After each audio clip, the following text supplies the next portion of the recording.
5 minute আগে দিনটা অনেক ফর্সা ছিল, এখন দেখেন আল্লাহ কি অবস্থা করেছে। আসমানের অবস্থা দেখেন, প্রচণ্ড ঝড় তুফান চলছে,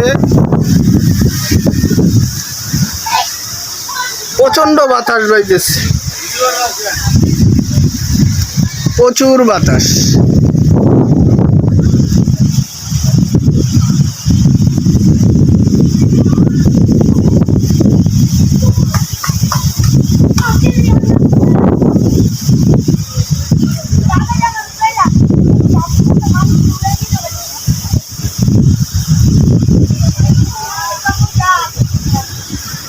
আজকে শুক্রবার